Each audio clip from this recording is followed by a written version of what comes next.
Hello and welcome to On Top of PR. I'm your host, Jason Mudd with Axia Public Relations. Today, I'm joined by Stan Phelps. We're going to talk about strategy and differentiation and why only 3% of people and brands are able to think and operate their business differently. This might be one of my favorite episodes of On Top of PR. I think you're really going to enjoy it and be thinking about who you want to share this episode with because your colleagues are going to thank you for it later. Trust me on that. Welcome to On Top of PR with Jason Mudd, presented by Review Maxer. Hello and welcome back to On Top of PR. I'm your host, Jason Mudd, and it is my pleasure to be joined today by Stan Phelps. Stan and I met at a conference, and he was such a great keynote speaker that I wanted to make sure that he was one of the guests that we bring to you on our show. Stan is an author, keynote speaker, and workshop facilitator. He works with organizations that want to increase loyalty, sales, and word of mouth through brand, customer, and employee experiences. He is the author of his most recent book is called Pink Goldfish 2.0. Stan, welcome to the show.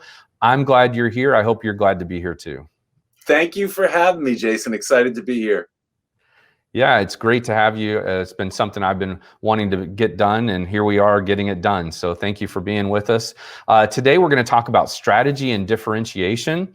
And not to pull the rug out from under you and steal your thunder, but you said only 3% of people and brands think different, and even fewer are able to achieve that separation. And today we're going to talk about ways to do that, which I'm really excited about. And so kind of warm us up a little bit, set the table for what we're going to explore today. Yeah, so the first question, if only 3% can achieve that competitive separation, where are the other 97%, Jason? And they're stuck in what we consider and we talk about as the box. They're constrained by the norms of their industry. And whether it's legal norms, ethical norms, social norms, they can't seem to get outside of that box. Right. And the whole central tenet of Pink Goldfish is, how do you expand that box to become part of the 3%? Well, I think I want to know how you do that, and I'm sure our audience wants to know exactly how to do that. So let's jump right in. Yeah, so the framework we talk about is a concept called the pink goldfish. And so the goldfish just is a metaphor for growth, probably too long of a story to get into, but the idea that the only way you can truly grow is to actually differentiate what you do, and I believe more importantly, from an experience perspective, how you do it. Mm-hmm. So my co-author, David Rendell, and I, this is the 2.0 version of the book. So 3 years ago, the original came out, but we've now studied over 400 brands that have achieved competitive separation in the marketplace. And we feel like we've touched on the two main ways that you can stand out and achieve that competitive separation. Okay, well then I'm dying to know, what are the two ways that you can do that, Stan? So there's the two different ways are simply this, the idea of leaning in to what makes you imperfect. Okay. What makes you unique, weird, and a little bit out there. Mm-hmm. So this is a more strategy. This is the idea of doubling and tripling down on the things that make you, quote unquote, unnormal or imperfect. Wow. Okay. I've never heard that before. That's an interesting concept. Yeah, you know, the concept behind this actually comes from a Japanese term called Kinsugi. Have you ever heard of that word before? No, I've heard of Kaizen, but not Kinsugi. Is that what you said? Yeah, so Kinsugi dates all the way back about 600 years ago. You have to go all the way back to the 15th century. And there was a Japanese shogun named Ashikaga Yoshimasa. And he had like a favorite tea bowl, Jason, much like you might have a favorite coffee mug. That's, sure. You know, someone gave it to you. You could never replace it. Right. You love it. Well, one day his tea bowl, you know, fell over, smashed into pieces. So imagine your favorite coffee mug shattering. You know, right. What would you do? What would you do, Jason?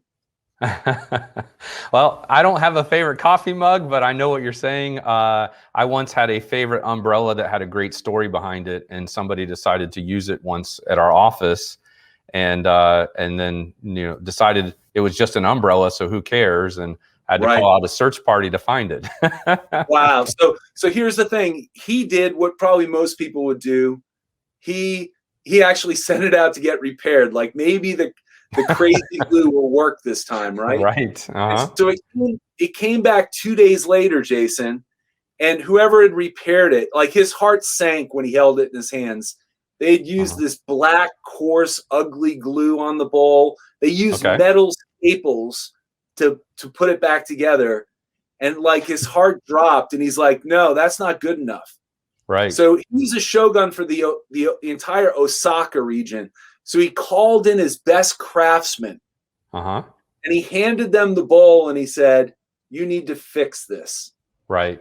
And they went away, and it took them a couple of weeks, but they meticulously took it apart, cleaned it, and then using lacquer and gold, put it back together. Okay. When they came back and gave it to him, his heart leapt. The bowl was even better now than when it was perfectly new. Okay. Yeah. And if you can imagine this bowl that had these kind of golden seams in it. Right. Just absolutely gorgeous. And a lot of character. Yeah, a lot of character, right? And here's the thing, and this is so funny. It became this art form, which is now known as Kinsugi. And it became so popular in the day that collectors, Jason, would purposely take perfectly good pieces of pottery and smash them so they could apply this technique. Right, right. The whole, the takeaway here is, look, it wasn't better because it was flawed or broken, right? Right. Because if that was the case, it would have been fine the first time. Right. It was better because of the attention that was paid to the flaws, not to conceal them, but to actually illuminate the flaws and bring them to life. Okay. So the thing is that there are certain things about each and every one of our brands that make us unique, weird, and different. And so the first strategy is going all in and doubling and tripling down on those things that make us unique. Yeah. That's very contrarian, right? So a lot of times people would say you figure out your flaws or what you don't do well at, and you spend time developing personally or corporately ways to improve in those areas, right? And I've heard some people say in the past, don't worry about improving in areas you're not good at, leverage your strengths, right? But they've used the word strengths, of course, and certainly not the word flaws. So here's the thing. Again, sometimes we get caught into what is considered the norm. Right. What we talk about in the book is that every weakness, Jason, has a corresponding strength. In fact, in the book, we show 40 strength-weakness comparisons. So, for example, if you're a brand and you're small, many people would say, oh my God, that's a weakness, right? You've got to actually try to portray yourself as being better and bigger than being. But here's the thing, being small is not a weakness. Being small is actually a strength because that makes you nimble, right? You get a chance to move very quickly compared to your bigger competition. In fact, one of the classic story, when Mini launched here in the US, they didn't hide the fact, it was in the name, right? They didn't hide the fact that the Mini was small. Okay. They the actually Mini Cooper? told you it was actually smaller than you thought it was. I didn't know that. That's interesting. So we're talking about the Mini Cooper, right? Yes. Yeah. The Mini Cooper. Okay. Right. Exactly. Yeah. Very cool. So Stan, that is, that's very interesting what you're proposing here. And like I said, contrarian to what a lot of other people think. And for those that are watching the video, I am wearing pink specifically just to support the Pink Goldfish here. So anyway, what I wanted to ask about though, with that is when you have companies, like the companies, the PR people and the marketing people who are watching this, maybe they work at a big company, right? Or a medium-sized company, not necessarily a small company. Could you give some examples of how they might explore and how you've seen other companies do well exploring, some of these differentiations? Sure. So here's the thing. So again, the first strategy is diving in, figuring out what makes you unique, weird, maybe even weak, doubling and tripling down on it. Okay. The other strategy, because there's two main strategies, there's 8 different types of pink goldfish, but the other strategy, Jason, is a do less strategy. Yeah. Okay. And so it's the idea, and this is such a perfect time as we come out of the pandemic. There's so many things that we used to do and never question why we do them, Jason. Right. And here's the thing. In order to double and triple down on what makes you unique, and importantly, what your customers value, right? In order to free up those resources, you also have to find areas that you can physically pull back and do less. So for an example, I'll give you a great example. REI, this is now 6 years ago, but the biggest day in retail, and the reason why they call it Black Friday is because literally for 10 and a half months, you've been in the red. This is now your most important day. Right. How do you compete? And most compete on a more strategy, right? Longer hours, better sales, doorbuster deals. Right. REI said, no. We're about being outdoors. We think our employees and even our members should be with their families and not jockeying in line. And so what did they do 5 years ago? They shut down not only 150 stores, Jason, they shut down their website. What? Yeah, that's crazy. For Black Friday. And they've now created a movement out of it called the Opt Outside movement. Okay. Nice. So that's a great example of a company that's decided to do more. Right. You mentioned the idea of a little bit of a counter reasoning is one of the ways that you can stand out and be different. And it's controversial. It's what we call an antagonizing strategy. Okay. And so everyone has people that complain, right? If you try to be for everyone, Jason, who are you actually for? No one. No one, right? Yep. So we spend so much time to figure out who our target market is. I think we don't spend enough time to actually think about who's in our anti-target market. And if we can spend a little time to do it in a way that we repel, not be rude, but repel the people that we don't want, right? And we get very clear who we're not for. That has the ability to attract the customers that we actually want to serve. Yeah, I totally agree with that. That's very insightful. In fact, I just wrote down anti-target audience because I think lots of companies could benefit from thinking through that. And Stan, you raise a great point because I can't tell you how many startup or small companies might come to my PR agency or another PR agency and they say, well, everyone's a customer. And I'm thinking to myself, you are so small and, how could that possibly be? Now you need to be, thinking more like, laser focused on one audience to build a business and start growing and then start thinking expansively, right?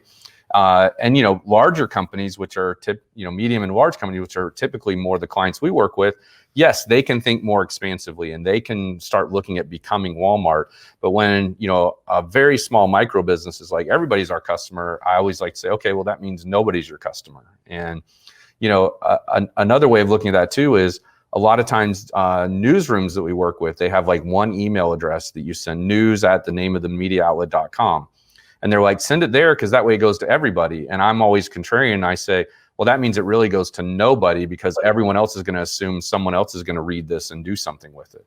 And so I plead and even push and just refuse to send something to a generic email address like that, because I know the importance of a one-on-one relationship. And I think that's kind of what you're describing, is when you can create an environment where people feel welcome and wanted. Is that what you're saying? Then they come into your company and they feel like this fits very nicely, right? Instead of being like the Goldilocks, I guess. Be very clear who you're for and the customer that you serve, and don't be afraid to push off the ones that you're not for. One of the examples that's new in the Pink 2.0, in fact, it's an entire new category we call it exposing Jason. Exposing Jason, you call it? Exposing. And it's a great example because every brand has this, right? So Snowbird Resort, which is out in Utah.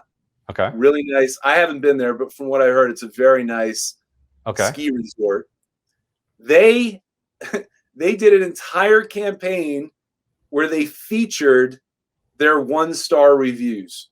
And it was so brilliant because the people that gave them a 1-star, for background, Snowbird is not for an average, ordinary skier. Okay. And so you had some of the reviews that came back and they said, "Oh my God, I felt like my life was in danger." 1 star. Right. Another one was "No easy runs." 1 star. Right. And here's the thing. Again, you're very quickly saying to people that are beginner and novice and even maybe intermediate, we're not for you. Right. What are you also saying, tongue in cheek? Yeah. If you're a good skier, if you're advanced, you want to be challenged, this is a badge to come to Snowbird. And it's amazing the imagery that they use, you know. Oh, the one guy, there was too much powder. Like I was looking for, the hard, so I could do my nice, what do they call it? Like when it's groomed and it's like a carpet. I wanted that. Like it was too much powder for me. Right. That's so good. Yeah. I can see where that would go, and it would make a lot of sense, especially if they get a lot of obviously 5-star reviews from people that are fans and they rave.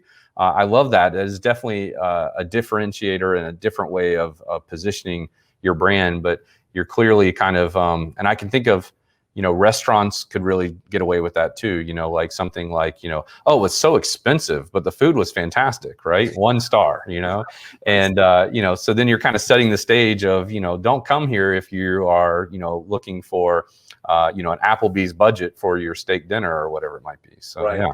And here's the thing. You mentioned before the idea of, hey, I'm an established brand. The smaller you are, Jason, the more extreme you can get with the Pink Goldfish strategy. All right. Well, Stan, let's take a break right there and let's jump into that on the other side of this break. Okay. Perfect. You're listening to On Top of PR with your host, Jason Mudd. Jason is a trusted advisor to some of America's most admired and fastest growing brands. He is the managing partner at Axia Public Relations, a PR agency that guides news, social, and web strategies for national companies. And now, back to the show. Well, welcome back. I'm Jason Mudd, your host. I'm joined by Stan Phelps today. We are having a very engaging conversation. While you're listening, if you can think of a peer or colleague or someone who would benefit from this conversation, take a minute and share this episode with them so that they can join the conversation with you afterwards. And now back with Stan Phelps. Stan, so glad to have you here. I hated to interrupt you. We were on a roll and I want to just keep that going. So we were going to start talking about how bigger brands can start thinking about what makes them different and apply what we've talked about here a little bit. Right. So you're big, you're established, Jason. Like it's harder to kind of push the boundaries and really tap in. So we talk about this idea of microweirding. And microweirding really comes down to the experience that you provide. And so it can be very small things that can be distinctive, but the same reasoning applies, doing more of some things that make you unique and maybe a little less of things that others do as normal. So I'll give you a great example. Five Guys burgers and fries. Okay.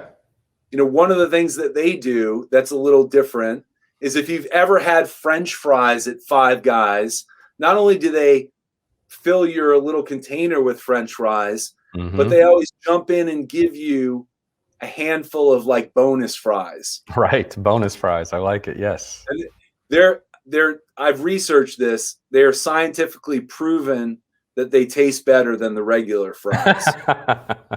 And here's another thing that they do that's interesting is that your burger doesn't hit the grill till you order it. So you have to wait longer, right? So that's a little out of the norm, right? They're cooking it fresh for you. So one of the things they do is that they give peanuts out to people while they're waiting. You can I don't know if you've ever done it. You can shell your peanuts, and it's kind of a neat little thing that they do. Well, here's the thing. A lot of people have peanut allergies. Right. And you know what they say? They're unapologetic. They're like, don't come to Five Guys. Right. That's good. They're not going to change who they are. And if that means that they have to respectfully push some back, it's going to attract people like me who absolutely love that as a little something extra.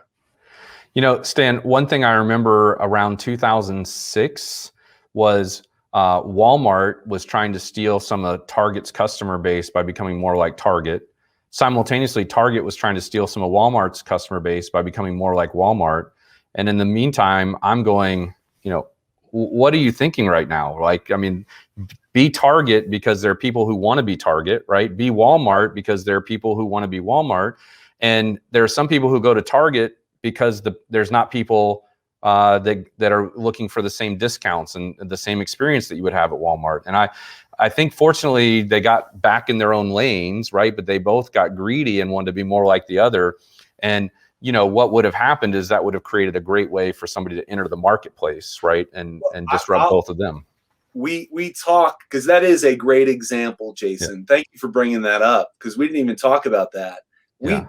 We really dive into that, and we'll tell you the one that was a little bit of an outlier.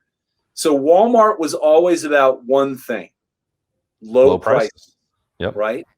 And here's the thing. If you wanted someone to help you at a Walmart, like, good luck, right? Right. Target was always about great service and design as part of the experience.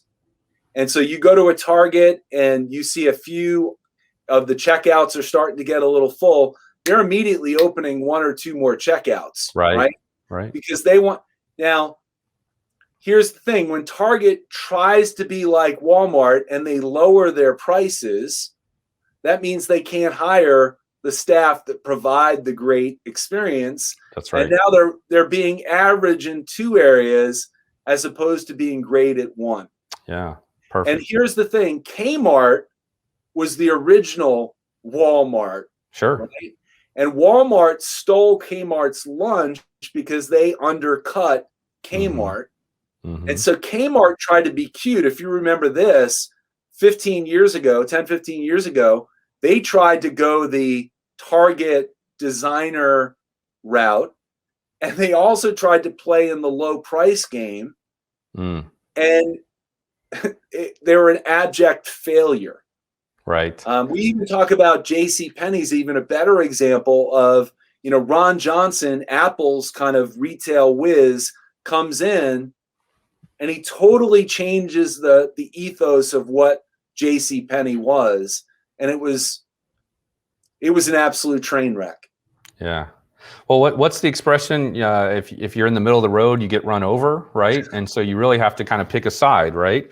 So that definitely comes to mind. So, and these are great examples, and I love kind of reminiscing through them. And I think that's why you've seen brands like Trader Joe and Aldi have so much success, because they are so unique and they have this niche, and their stores can be smaller and they can serve a unique clientele, or a clientele who's looking for a unique experience. And I can't speak to pricing in those locations, but I know Aldi seems to have, you know, really good deals, and Trader Joe I'm not so as experienced with, but I understand that there's a vibe there that you get that's different from other places.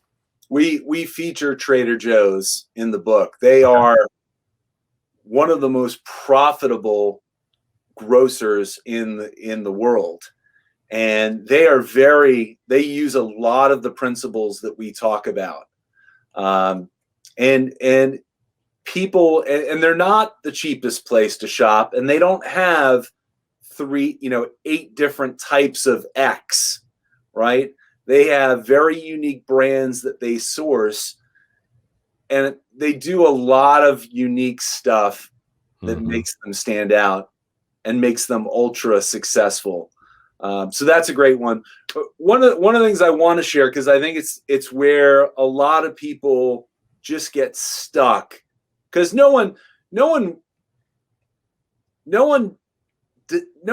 listening to this right now, Jason, doesn't realize that it's important to differentiate and stand out. Right. But again, only 3% have the ability to think and act differently. And I think one of the biggest culprits that we have is benchmarking. Okay. And we all do this, whether we want to admit it or not. We look at whoever is the leader within our category, and we start to pick apart and break down the attributes that make that leader successful. And then what do we do armed with that knowledge, Jason? We copy or mirror it and try to be just like it.